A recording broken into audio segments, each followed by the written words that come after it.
सारी दुनिया है लॉकडाउन में, कोरोना है सबका रोना। डरने वाली बात नहीं है, सावधानी हमको रखनी है। 1 मीटर की दूरी से ही बात है हम सबको करनी है। बच्चों आओ पढ़ो सभी, कोरोना से डरो नहीं। बच्चों आओ पढ़ो सभी, कोरोना से डरो नहीं। पढ़ना लिखना है सबको, आगे बढ़ना है सबको। नमस्ते बच्चों, आज मैं डॉक्टर प्रज्ञा यादव आपको कक्षा 11 की संस्कृत की कक्षा में लेकर चलती हूँ। आज हम सभी संस्कृत विषय में रघुवंशम महाकाव्य के द्वितीय सर्ग का अध्ययन करेंगे। हमारे पाठ्यक्रम में द्वितीय सर्ग के कुछ श्लोक हैं जिनका हम लोग आज अध्ययन करने जा रहे हैं। हम आज के व्याख्यान में देखते हैं कि किन किन बिंदुओं पर चर्चा हम करेंगे।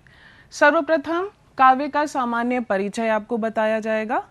काव्य के सामान्य परिचय में आप काव्य से क्या समझते हैं, काव्य के कौन कौन से भेद होते हैं, ये आपको एक संक्षेप में बताया जाएगा। महाकाव्य, क्योंकि रघुवंशम एक महाकाव्य है, उसके विषय में अर्थात महाकाव्य विधा में कौन कौन से लक्षण होते हैं उसको आपको मैं थोड़ा सा बताऊंगी। और रघुवंशम एक महाकाव्य के रूप में किस किस लक्षणों से कौन कौन सा लक्षण उसमें है, ये आपको एक संक्षेप में परिचय बताया जाएगा। कालिदास, क्योंकि कालिदास भारत के ही नहीं विश्व के ख्याति प्राप्त कवियों में से एक हैं, तो कालिदास के विषय में, उनके महत्व के विषय में हम कुछ बिंदुओं पर चर्चा करेंगे, जिससे आपको यह पता लग जाए कि कालिदास की जो एक विशेषता है, जो महत्व है, वह इस संसार में आज के समय में भी क्या है। रघुवंशम प्रथम सर्ग का नाम है दिलीप वशिष्ठ आश्रम अभिगमनम। यहाँ आपको प्रथम सर्ग के कथा के विषय में बताया जा रहा है, क्योंकि द्वितीय सर्ग में कथा आगे बढ़ गई है, तो द्वितीय सर्ग की पूर्व कथा जो प्रथम सर्ग की है वो आपको संक्षेप में बताया जाएगा। यहाँ पर द्वितीय सर्ग की कथा का संक्षेप में एक सारांश आपको बता दिया जाएगा, जिससे आपको पता रहे कि आप क्या पढ़ने जा रहे हैं द्वितीय सर्ग के अंतर्गत। रघुवंशम द्वितीय सर्ग का प्रथम श्लोक आज हम पढ़ेंगे, जिसके अन्वय के साथ में कठिन शब्दों के अर्थों के विषय में हम लोग चर्चा करेंगे और काव्य शास्त्रीय तत्वों का भी अन्वेषण उस श्लोक के माध्यम से करेंगे। चलिए हम देखते हैं कि काव्य किसे कहते हैं। काव्य क्या है? यह एक बहुत व्यापक पारिभाषिक शब्द है। इसको हम सार के रूप में यह भामह की एक परिभाषा के माध्यम से जान सकते हैं। शब्दार्थौ सहितौ काव्यम। भामह के अनुसार शब्द और अर्थ का साहित्य जो होता है वह काव्य कहलाता है।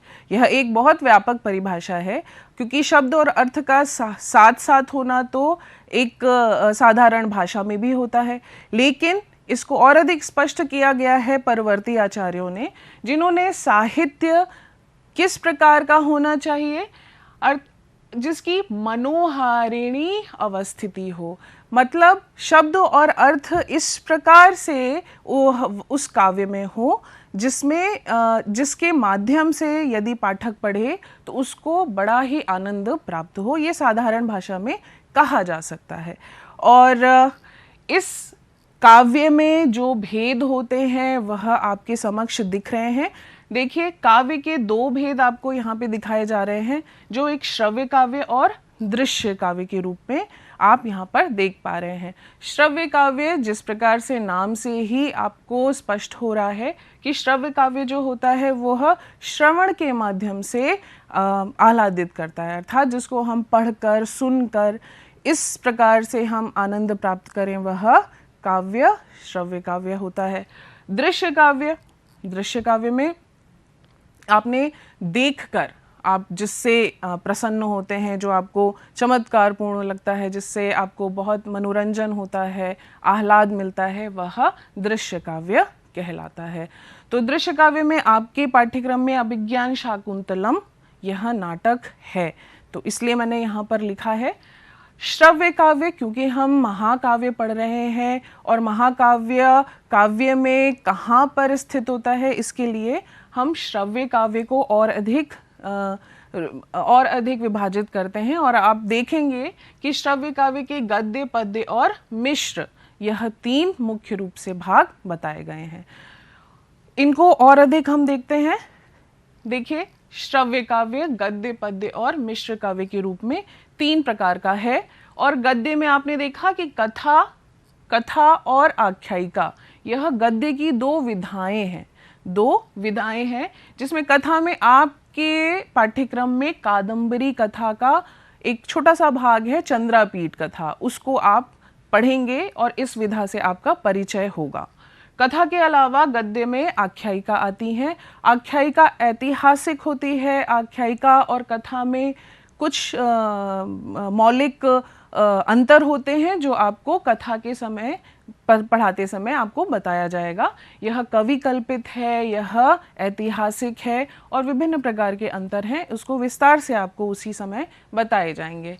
हम अब आते हैं पद्य में। हम पद्य विधा का ही महाकाव्य पढ़ रहे हैं, तो पद्य को हम अच्छे से समझेंगे। प्रबंध काव्य और मुक्तक काव्य के रूप में यह 2 भाग में विभाजित है।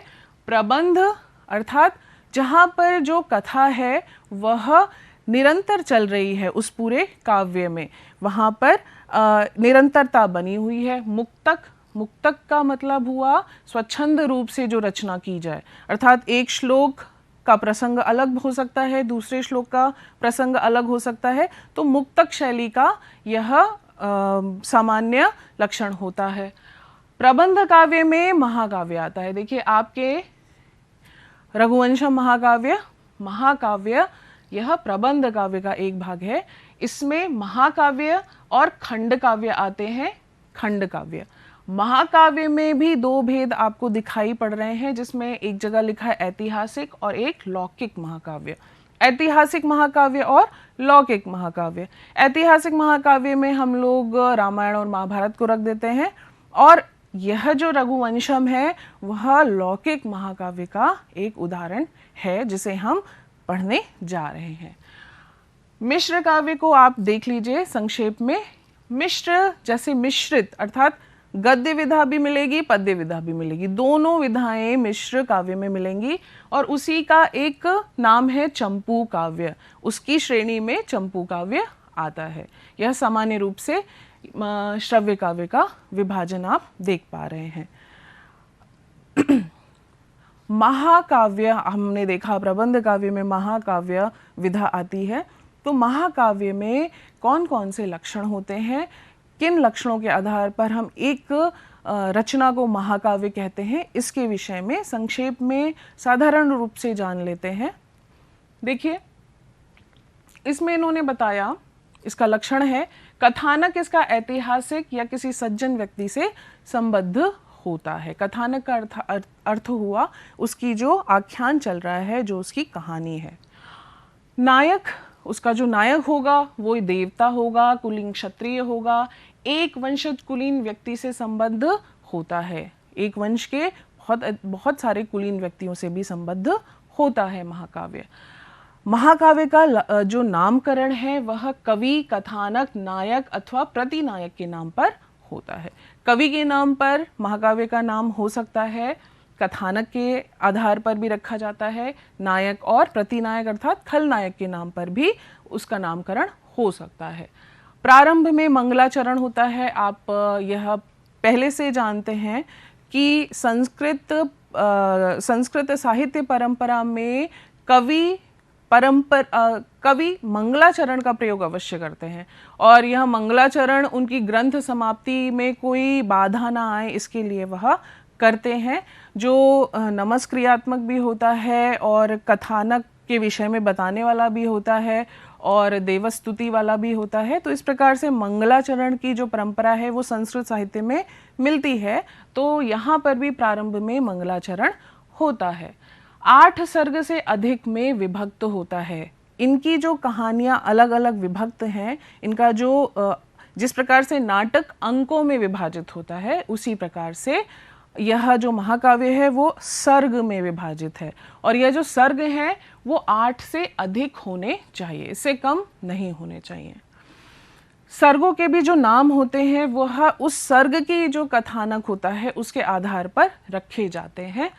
प्रत्येक सर्ग में एक छंद होता है और वह सर्ग समाप्ति पर वह छंद दूसरे छंद में वह छंद के अलावा दूसरे छंद का प्रयोग कवि करता है। छंद से आपका तात्पर्य, आपको एक संक्षेप में बता दूं, छंद नियम होते हैं जिन नियमों के आधार पर काव्य रचना की जाती है, काव्य पद्यात्मक शैली में लिखा जाता है।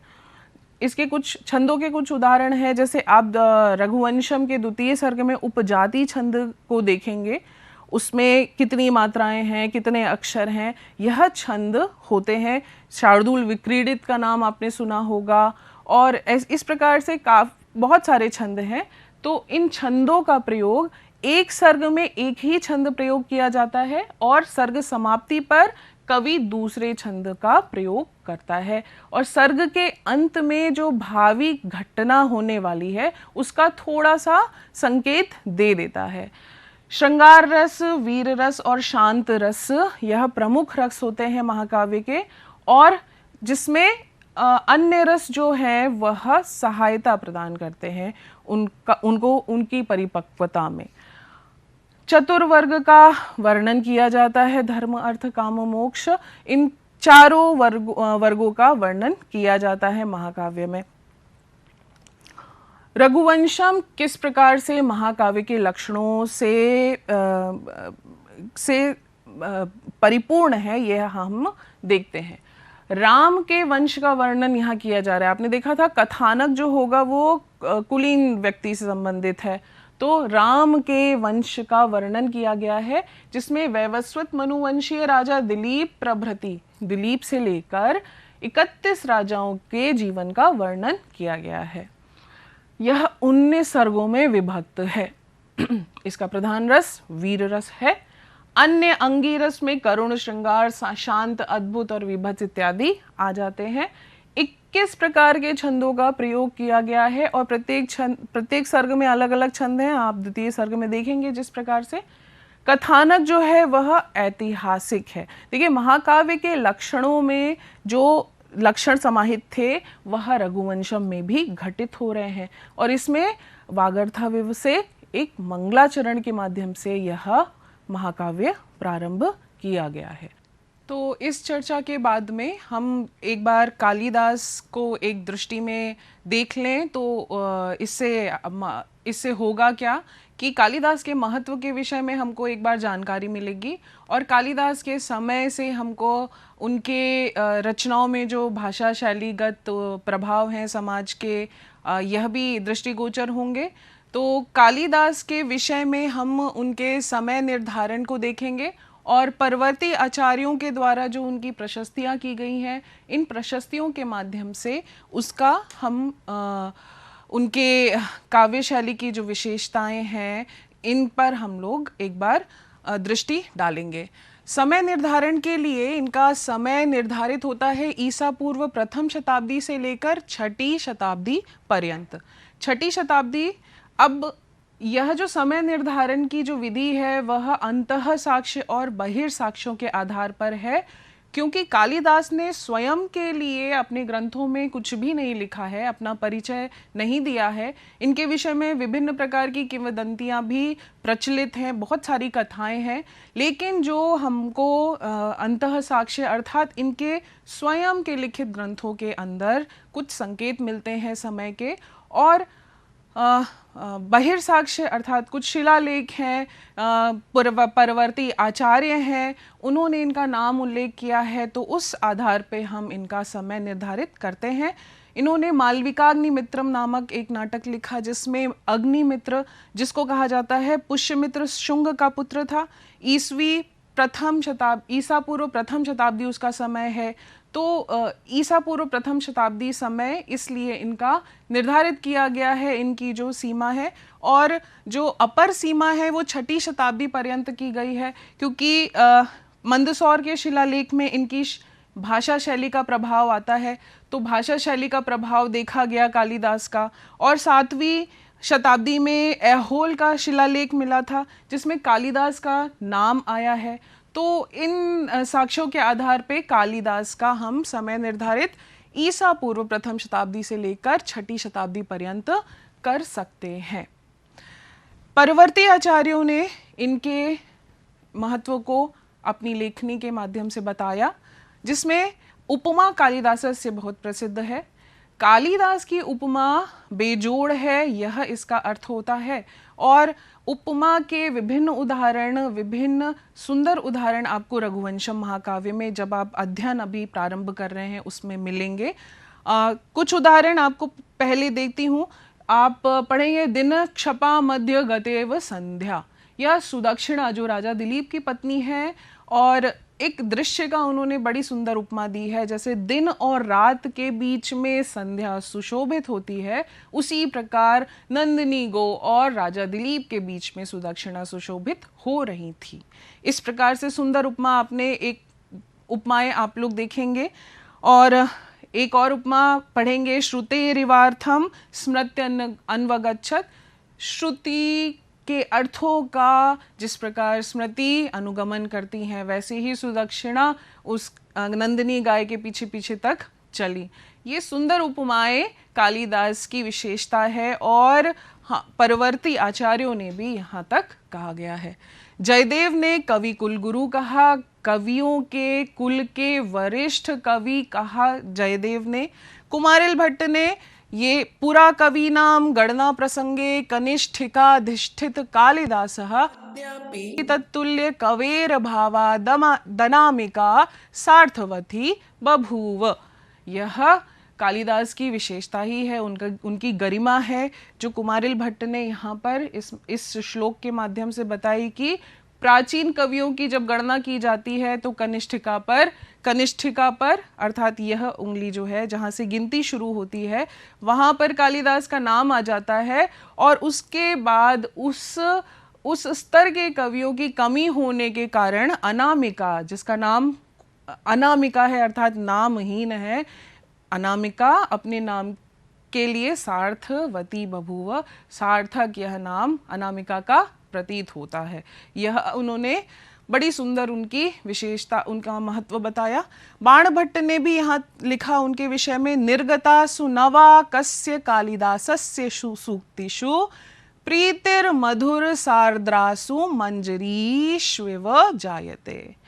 सूक्तियों में बड़ा ही सुंदर रस हैं, और यह कालिदास की सूक्तियों की विशेषता बाणभट्ट ने तक बताई। और सिर्फ मात्र अपने ही भारतीय प्राचीन कवियों के द्वारा इनकी प्रशस्ति नहीं हुई है, यहाँ विशेष रूप से मैंने यहाँ पर बताया कि पाश्चात्य विद्वान भी कालिदास को विश्व के प्रसिद्ध और विख्यात कवियों में से एक मानते हैं। और सर विलियम जोन्स जो हैं, उन्होंने तो कालिदास को भारतीय शेक्सपियर की उपाधि दी है। और लासेन जो है, प्रोफेसर लासेन, उन्होंने भारतीय काव्य नभ मंडल के सबसे प्रकाशित तारे के रूप में कालिदास को माना है। अर्थात इसका जो अर्थ है वो यही हुआ कि कालिदास मात्र भारत के ही नहीं अपितु विश्व के प्रसिद्ध कवियों में से एक हैं। और हमारा सौभाग्य है कि हम कालिदास की प्रसिद्ध रचना रघुवंशम के 2य सर्ग का अध्ययन करने जा रहे हैं। अतः आपको यह कालिदास के विषय में जानना अत्यावश्यक है। और उसके बाद हम लोग रघुवंशम के प्रथम सर्ग दिलीप वशिष्ठाश्रम अभिगमनम, इस पर हम इसका कथा को हम ढंग से देखेंगे। देखिए, ग्रंथारंभ में मंगलाचरण किया है। हमारी यह पहली कक्षा है तो हम मंगलाचरण कर लेते हैं। मंगलाचरण के विषय में, वागर्थाविव संप्रक्तौ वागर्थ प्रतिपद्यये जगतः पितरौ वंदे पार्वती परमेश्वरौ। यह उन्होंने मंगलाचरण करके परमपिता पार्वती और परमेश्वर का यहाँ पे स्तुति की है। तो चलिए हम लोग प्रथम सर्ग की कथा को एक बार संक्षेप में देख लेते हैं। देखिए, कवि रघुवंशीय राजाओं के धर्माचरण का इन्होंने पहले वर्णन किया कि त्यागाय संभृतानाम सत्याय मित भाषिणम, अर्थात जो त्याग के लिए ही वह अर्थ का ग्रहण करते थे और मित भाषिणम कम बोलते थे, किसके लिए? सत्य धर्म का पालन करने के लिए। तो इस प्रकार से कुछ उन्होंने विशेषताओं से रघुवंशीय राजाओं की गरिमा का व्याख्यान किया है और कवि द्वारा रघुवंशी राजाओं के वर्णन में अपनी मेधा की असमर्थता को भी स्वीकार किया है। उन्होंने कहा क्व सूर्य प्रभवो वंशः क्व चाल्प विषयामति, कहाँ सूर्य के समान प्रभावशाली वंश और कहाँ मेरी छोटी सी बुद्धि, मैं कहाँ रघुवंश के राजाओं का वर्णन कर पाऊंगा, लेकिन फिर भी मैं यह धृष्टता कर रहा हूँ। इस प्रकार से इन्होंने प्रथम सर्ग में बताया है। वैवस्वत मनुवंशीय प्रथम राजा दिलीप का वर्णन किया है। दिलीप से प्रारंभ हो गया रघुवंशम, और राजा दिलीप तथा रानी सुदक्षिणा का जो संतान प्राप्ति के लिए जो एक अनुष्ठान करना होता है, उसको करने के लिए, उसकी प्राप्ति के लिए वह वशिष्ठ आश्रम गमन करते हैं।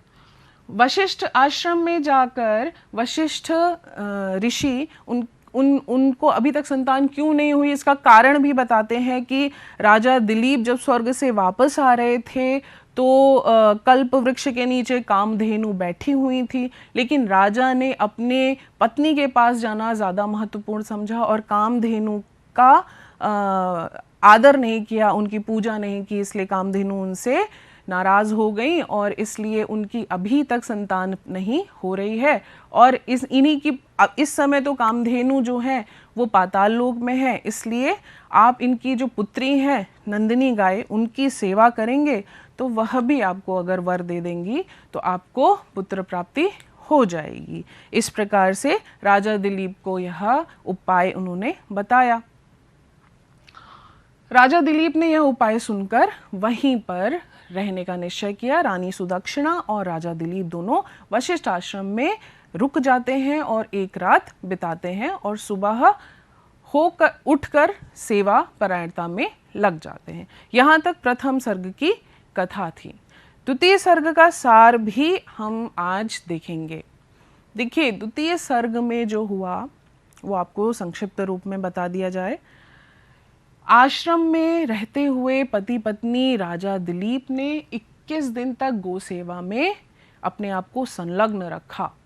फिर 22वें दिन नंदिनी को जब वो वन लेके गए तो 22वें दिन नंदिनी ने सोचा कि क्यों ना इनकी परीक्षा ली जाए। परीक्षा लेने के लिए उन्होंने एक मायावी शिवभक्त सिंह कुंभोदर द्वारा नंदिनी गाय पर प्राणाघात हो जाता है। नंदिनी गाय के प्राण पर बात आ जाती है और राजा दिलीप उसकी रक्षा करने के लिए उद्यत होते हैं, लेकिन अपने बाण नहीं चला पाते। इसलिए उनको समझ आता है जब कुंभोदर बताता है कि वह शिव भक्त है और पार्वती का प्रिय है, पार्वती के प्रिय देवदार वृक्ष की रक्षा कर रहा है, तो उसके प्रभाव को जानकर वह न्यायपूर्ण निर्णय लेते हैं कि मेरे शरीर को आप खा लीजिए और नंदिनी को छोड़ दीजिए। यह जब प्रस्ताव रखते हैं और स्वयं शरीर त्याग के लिए वह तत्पर हो जाते हैं, अपने आप को प्रस्तुत कर देते हैं, तब नंदिनी गाय प्रसन्न हो जाती है और नंदिनी गाय से प्रसन्न नंदिनी गाय जो है वह उनको संतान प्राप्ति का वर दे देती है। राजा दिलीप तथा रानी सुदक्षिणा का वर प्राप्ति के उपरांत अपने राज्य को लौट जाना होता है और राज्य में लौटकर सुदक्षिणा में कुछ दिनों बाद में गर्भधारक के लक्षण प्रकट होने लगते हैं। यहाँ पर द्वितीय सर्ग की समाप्ति हो जाती है। यहाँ पर समाप्ति के बाद में आपका प्रथम श्लोक आपको पढ़ना है। प्रथम श्लोक का हिंदी में संदर्भ आप देख रहे हैं, जिसमें महाकवि कालिदास द्वारा रचित महाकाव्य रघुवंशम के द्वितीय सर्ग नंदिनी वर प्रदान से उद्धृत है। संस्कृत में जब संदर्भ लिखेंगे तो आपको लिखना है प्रस्तुत श्लोकः महाकवि कालिदास कृत रघुवंश महाकाव्यस्य नंदिनी वर प्रदानमिति नाम्नः द्वितीय सर्गात् उद्धृतः अस्ति। यह आपका संस्कृत में संदर्भ है। प्रसंग जो प्रथम श्लोक का प्रसंग है वह आप देख रहे हैं। इसमें राजा दिलीप प्रातः काल में नंदिनी गाय को वन के लिए मुक्त कर रहे हैं। हम श्लोक 1 को एक बार वाचन करते हैं। अथ प्रजानामधिपः प्रभाते जाया प्रतिग्राहित गंधमाल्यां वनाय पीत प्रतिबद्ध वत्साम यशो धनुधेनु मृषेर्मुमोच। इसमें हम कठिन शब्दों को एक बार देखेंगे। मुमोच का अर्थ हुआ छोड़ दिया। कहाँ के लिए, किसको छोड़ दिया, अब आपको यह ढूंढना है। अब देखिए, धेनु को छोड़ दिया। ऊपर से देखेंगे अथ निरंतरता को बता रहा है। प्रजानाम अधिपः प्रजाओं का राजा, कौन, राजा दिलीप। प्रभाते प्रभात काल, प्रातः काल में। जाया अर्थात पत्नी के द्वारा। प्रतिग्राहित गंधमाल्याम जिसको चंदन इत्यादि माला चढ़ा दी गई है, ऐसी वह गाय नंदिनी गाय। वनाए वन के लिए। पीत प्रतिबद्ध वत्साम यह भी नंदिनी गाय का विशेषण है। जिसका वत्स, जिसका बछड़ा पीत प्रतिबद्ध उसके दुग्ध का पान करके आराम से बंधा हुआ था, उसको यशोधनः और प्रजानाम अधिपः, उसको यश ही जिसका धन है। और ऐसे राजा, प्रजा के राजा दिलीप ने वनाय वन के लिए मुमोच छोड़ दिया। अन्वय के माध्यम से एक बार पुनः क्रमबद्ध तरीके से हम लोग इसका अर्थ देख लेते हैं। अथ यशोधनः प्रजानाम अधिपः प्रभाते जाया प्रतिग्राहित गंधमाल्यां पीत प्रतिबद्ध वत्साम ऋषेः धेनुं वनाय मुमोच। यशोधन यश ही जिसका धन है, प्रजा के राजा ने, राजा दिलीप ने प्रभात काल में, प्रातः काल में ऐसी गाय अर्थात जिसको राजा की पत्नी ने गंधमाल्या चढ़ा दी थी, ऐसी गाय, और जिसका बछड़ा दुग्ध पान करके प्रतिबद्ध बंधा हुआ था, ऐसी ऋषि की गाय को वन के लिए छोड़ दिया। संस्कृत भाषा में व्याख्या आप देख लीजिए। अस्मिन् श्लोके वर्णितम् अस्ति यत् प्रजेश्वरः यशोधनः राजा दिलीपः निशायाः अनन्तरम् उषाकाले महर्षेः वसिष्ठस्य नन्दिनी धेनुं वनं गन्तुं मुक्तवान्। सा नन्दिनी धेनु या दिलीपस्य पत्न्या सुदक्षिणया चन्दनमाला गृहीता स्वीकारिता आसीत्, यस्याः वत्सः दुग्धपानं कृत्वा प्रतिबद्धः तां नन्दिनीं धेनुं राजा दिलीपः प्रातः काले वनाय मुक्तवान्। यह आपने संस्कृत भाषा में व्याख्या देखी। भाषा शैली की विशेषता में आप यहाँ देखेंगे कि यहाँ उपजाति छंद है। उपजाति छंद का लक्षण होता है इंद्र वज्रा और उपेंद्र वज्रा दोनों का मिश्रण होता है। एक चरण में इंद्र वज्रा हो जाएगा, दूसरे चरण में उपेंद्र वज्रा हो जाएगा, या इस प्रकार से 1, 2, 3 चरण में इंद्र वज्रा और चौथे में उपेंद्र वज्रा। इस प्रकार से इसके बहुत सारे भेद होते हैं। तो उपजाति छंद आपको यहाँ दिखाई पड़ रहा है। प्रत्येक चरण में 11 वर्ण होते हैं, यह उपजाति छंद होता है। व्याकरणात्मक टिप्पणी में आप देखेंगे पीतः प्रतिबद्धः वत्सः यस्याः सः, यह बहुव्रीहि समास है। यशः धनम यस्य सः, यशोधनः अर्थात राजा दिलीपः, बहुव्रीहि समास का उदाहरण है। जायया प्रतिग्राहिते गंधमाल्ये ययासा सा धेनुः, बहुव्रीहि समास का उदाहरण है। हम लोग मुख्य बिंदु के आधार पर एक बार पुनः हम अभ्यास कर लेते हैं।